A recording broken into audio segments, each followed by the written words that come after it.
Hello everyone, আসসালামু আলাইকুম। কেমন আছেন সবাই? আলহামদুলিল্লাহ, আল্লাহর রহিম রহমতে আমরা ভালো আছি। তো আজকে আমি শর্মা তৈরি করছি।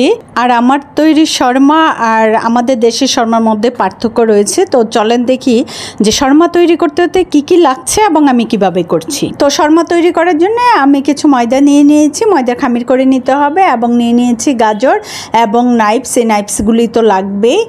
আর যেটা সবচেয়ে বড় ইম্পর্টেন্ট, গাজর প্লাস হচ্ছে সেটা আমি আপনাদের দেখিয়ে দিচ্ছি। এই যে দেখেন, এটা অনেকের কাছে পরিচিত, আর যারা না চিনেন তাদেরকে বলে দিচ্ছি গার্কিংস হোল। গার্কিংস হোল হচ্ছে, আমি যদি খাস বাংলায় বলি তাইলে হচ্ছে শশার বাচ্চা, মানে বাচ্চা শশা, যেটা একদম কচি শশাগুলি, সেটাকে হচ্ছে মেডিসিনের মাধ্যমে এভাবে প্রক্রিয়াজাত করে সেল দেওয়া হয়।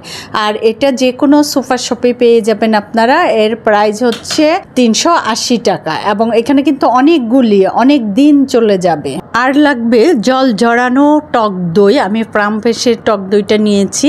আর এগুলি ছিল মেইন উপকরণ। এখন আর বাকিগুলি আমি ময়দা খামির করতে করতে কি কি লাগে সেটা দেখিয়ে দিচ্ছি। ময়দার খামির করার জন্য ফার্স্টে আমি ময়দায় দিয়ে দিচ্ছি ইস্ট। আর ময়দায় যখন ইস্ট দিবেন, যে পাশে আর বিপরীত পাশে দিয়ে দিতে হবে লবণ, কারণ লবণ আর ইস্ট একসঙ্গে দিলে ইস্টের গুণগত মান নষ্ট হয়ে যায়। তাই আর বিপরীত পাশে আমি দিয়ে দিচ্ছি লবণ। তারপর দিয়ে দিচ্ছি হচ্ছে গুঁড়া দুধ। এরপর দিয়ে দিচ্ছি সামান্য পরিমাণে চিনি। এখন সবগুলি উপকরণ একসঙ্গে মিশিয়ে নিয়ে আমি সামান্য পরিমাণে রান্নার রেগুলার তেল দিয়ে এটাকে আবারও তেলের সঙ্গে ভালোভাবে মিশিয়ে নিচ্ছি।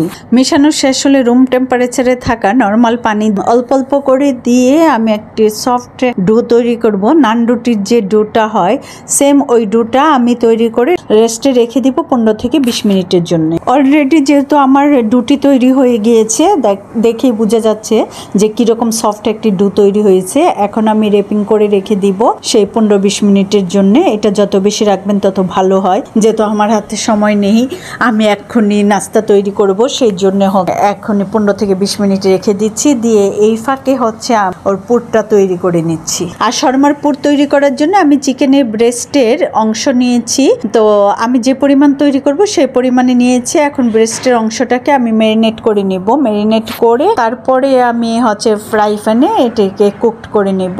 তো তার জন্য আমি হচ্ছে আদা রসুনের পেস্ট প্লাস হচ্ছে গোলমরিচের গুঁড়োটা আমি দিয়ে দিচ্ছি খুবই অল্প পরিমাণে, যেরকম বাচ্চা খেতে পারবে সেই রকম। তারপর দিয়ে দিচ্ছি লবণ এবং কিছু সয়া সস দিয়ে দিচ্ছি। এটা ডার্ক সয়া সসটা দিয়ে দিলাম, এবং সাথে দিয়ে দিচ্ছি কিছু সামান্য পরিমাণে ভিনেগার। আর খুব তাড়াতাড়ি কুকড করবে চিকেনটাকে, সেই জন্যে দিয়ে আমি ভালো করে মেখে নিচ্ছি। মেখে কিছুক্ষণ ম্যারিনেট করে রেখে দিলে ভালো হয়, কিন্তু আমার রাখার সময় নাই, তাই আমি ইনস্ট্যান্টে কুকড করে নিচ্ছি। আর চিকেনটাকে কুকড করার জন্য আমি বার্নারে একটি ফ্রাই প্যান বসিয়ে দিয়ে তার মধ্যে রান্নার রেগুলার অয়েলটা দিয়ে চিকেনটাকে কুকড করে নিচ্ছি। আর চিকেনটাকে এইভাবে একদম লো আছে রেখে উল্টিয়ে পাল্টিয়ে এইভাবে কুকড করে নিতে হবে। এখন বলি, বাংলাদেশে যে শর্মাটা তৈরি করে সেটা মেয়োনিজ দিয়ে তৈরি করে, কিন্তু বাহিরের কান্ট্রিতে শর্মা তৈরি হয় টক দই দিয়ে, মেয়োনিজের পরিবর্তে টক দই। কারণ মেয়োনিজটা গরমে হচ্ছে গলে যায়, আর টক দইটা কিন্তু গলে না। এই জন্য পার্থক্য এখানেই। কিন্তু বাংলাদেশে সেটা সবসময় মেয়োনিজ দিয়েই তৈরি হয় এবং খুবই টেস্ট হয়, আমরা সেইভাবে খাই। আর এটা যখন টক দই দিয়ে তৈরি হবে তখন হচ্ছে স্বাদটা কিন্তু ভিন্ন হয়ে যাবে। কিন্তু অরিজিনাল শর্মা বলতে এটাই, মানে টক দই দিয়ে হয়।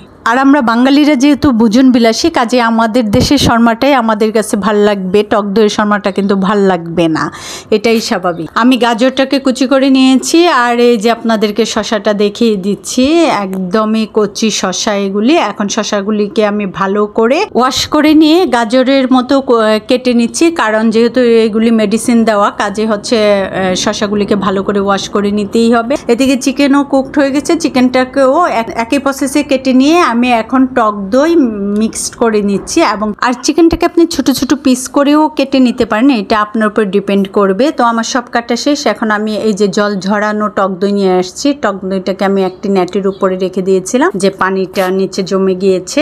এখন টক দইটি দিয়ে দিলাম এবং এর সঙ্গে দিয়ে দিচ্ছি সামান্য পরিমাণে লবণ, এটা প্রয়োজন অনুসারে, প্লাস হচ্ছে গোলমরিচের গুঁড়ো। এখানে সাদা কালো দুটি গোলমরিচের গুঁড়ো রয়েছে। এখন সবগুলি উপকরণ একসঙ্গে আমি মিক্সড করে নিচ্ছি। মিক্সড করে নিয়ে আমি ওইদিকে যে খামির করে রেখেছিলাম ওই খামিরটাকে আবারও একটু ভালো করে মথে নিয়ে সফট একটি রুটি তৈরি করে নিচ্ছি। মোটামুটি পাতলা, বেশি পাতলাও না বেশি মোটাও না, এই টাইপের। মানে নান যেটা তৈরি করি, নান রুটি যেভাবে, সেম অনেকটা এই কোয়ালিটির। তো এটাকে আমি ফ্রাই প্যানে উল্টিয়ে পাল্টিয়ে ভালো করে ভেজে নিচ্ছি। ভেজে নিয়ে এমনভাবে ভাজতে হবে যেন বেশি ফুলেও না যায়, আর প্লাস হচ্ছে যেন স্পট না আসে। তো ভেজে নিয়ে এর মধ্যে আমি পুরটাকে ভালো করে দিয়ে দিচ্ছি। আর এই পুরের পরিমাণটা হচ্ছে আপনি যে যেরকম খাবেন সে পরিমাণে দিয়ে ভালো করে এইভাবে ভাজ দিয়ে মরিয়ে নিয়ে রেখে আমি আরো একটি দিয়ে দিলাম তাওয়ায়। দুটি একসঙ্গে করব, তো তাই এখন হচ্ছে বেকিং অথবা ফয়েল যে কোনো একটি পেপার দিয়ে পেঁচিয়ে দুই পাশ ভালো করে মরিয়ে দিতে হবে, যেন ভিতর থেকে কোনো কিছু বের হয়ে না আসে। আমার হাতের কাছে বেকিং পেপার থাকাতে আমি বেকিং পেপার দিয়েছি। ফয়েল পেপারও রয়েছে, সেটা আমার হাতের কাছে নেই, তাই আপনারা ইচ্ছে করলে ফয়েল পেপারও দিতে পারেন। তো যেহেতু শর্মা দুটি আমার রেডি হয়ে গিয়েছে, ওইদিকে স্পন্দন এবং তাজিম বসে আছে খাওয়ার জন্য, কাজে আমি এখন পরিবেশন করব। তার জন্য শর্মা দুটির মিডল থেকে এরকম একটি নাইফ দিয়ে আমি কেটে নিচ্ছি। দেখেন কাটার পরে দেখতে কত সুন্দর লাগছে। তো আমার এই শর্মা রেসিপিটি যদি আপনাদের ভালো লাগে তো লাভ, লাইক ও দিতে ভুলবেন না এবং কমেন্টও শেয়ার করে দিবেন। তো দেখেন কতটা ইয়াম্মি দেখাচ্ছে শর্মাগুলিকে। তো আমি আপনাদেরকে যে পরিবেশন করে দেখাচ্ছি। তো আমি এখন আপনাদের কাছ থেকে বিদায় নিয়ে নিচ্ছি। আল্লাহ হাফেজ, বাই বাই, ভালো থাকবেন সবাই।